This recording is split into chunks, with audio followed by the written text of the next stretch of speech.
What's this? Every Tuesday through Friday, Chris Towers will catch you up on the previous day's biggest news first thing in the morning. Here's what you missed Thursday. Alvin Kamara was forced out with a concussion with 25 receiving yards on 3 catches on the first drive. Kamara looked like he was on his way to yet another huge performance, but his third catch would prove to be his last. He took a hit to the helmet and was forced from the game, swiftly being diagnosed with a concussion. He finished the game with 27 all-purpose yards, bringing his streak of games with at least 100 yards from scrimmage to an end at 5. This is, obviously, terrible news for those of you who had a Doherty game in Week 14. Kamara has been carrying you, and an in-game injury leaves you completely helpless. If you had a bye in Week 14, yeah, we'll be nervously watching over the next week, but at least the early kickoff Thursday night gives Kamara extra time to get ready for Week 15. It's impossible to know how any given player will recover from a concussion, so you'll just have to see how he does in practice with the concussion protocol. Mark Ingram will dominate work with Kamara out, as no other running back even touched the ball Thursday night. Neither QB was all that sharp. Both got their star receivers involved, but neither Drew Brees nor Matt Ryan blew the roof off Thursday night. Brees certainly got the better of the matchup, passing for 271 yards and a pair of scores, along with a pick, but he left points on the board Thursday, something that has become increasingly frequent for the veteran. He has still been good this season, but between a dip in volume and a few missed throws, he has taken a large step back for fantasy purposes. However, if you get that far, you'll still start him in Week 15 against the Jets. That's, of course, nothing compared to Ryan, who delivered yet another clunker Thursday. With the playoffs on us, I just hope you didn't start him for his 15 for 27, 221-yard, 1 touchdown, 3-pick performance. Ryan took a huge step forward in 2016, passing for 38 touchdowns and just 7 picks, but after 13 games, he has just 17 scores and 11 interceptions already.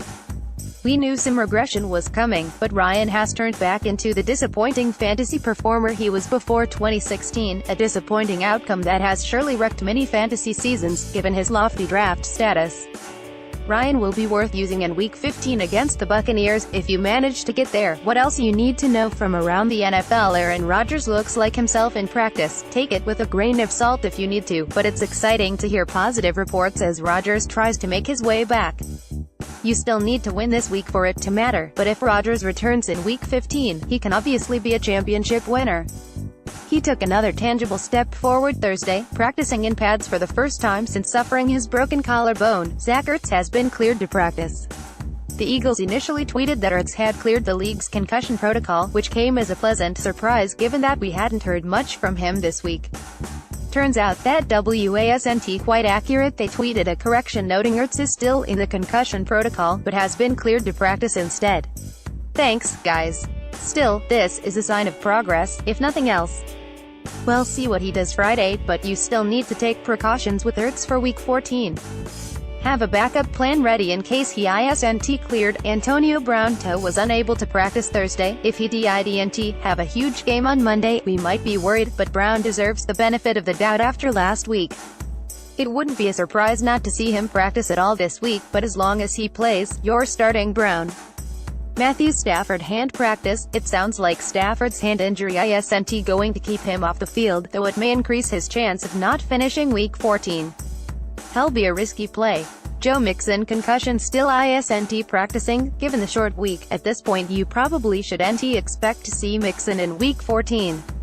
Giovanni Bernard played every snap after Mixon's injury, and should see a huge workload Sunday against the Bears.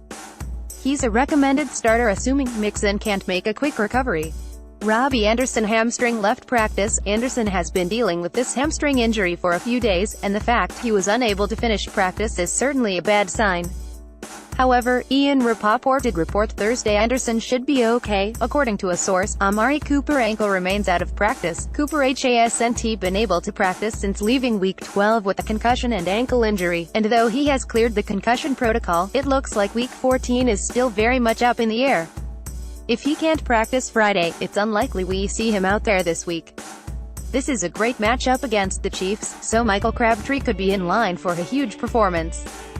Delaney Walker ankle missed practice again. Walker is the kind of veteran who can play without much practice, as we saw in Week 9, when he hauled in 5 passes for 71 yards on just one limited practice all week.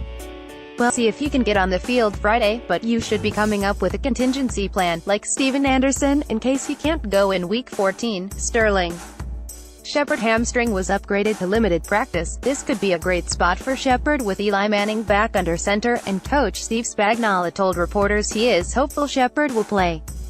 We are too, because he would be a number 2 WR this week. Doug Martin is out of the concussion protocol. Martin is going to play in Week 14.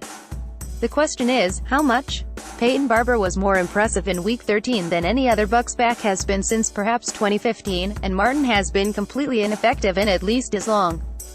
It wouldn't be a surprise to see him cede playing time to Barber, but this is likely to be an ineffective split, at best, so avoid it if you can. Chris Hogan's shoulder remains limited. Limited still represents improvement for Hogan, but it doesn't guarantee we'll see him in Week 14. The notoriously tight-lipped Patriots likely won't let their plans slip, but if he gets a full practice on Friday, Hogan could be worth rolling the die on. Will Fuller Ribs is expected to return in Week 14, given his big play ability. Fuller is sorely missed in Houston's offense. However, he's a hit-or-miss player who now has to rely on Tom Savage to get him the ball deep, so I wouldn't recommend him as a starter. Kelvin Benjamin was a full participant at practice. It looks like Benjamin will be back.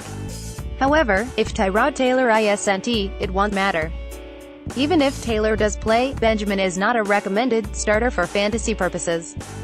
Amir Abdullah was limited at practice. It looks like Abdullah has a chance to return from a one-game absence, but it will be interesting to see if Tion Green cuts into his workload a bit after a solid performance last week.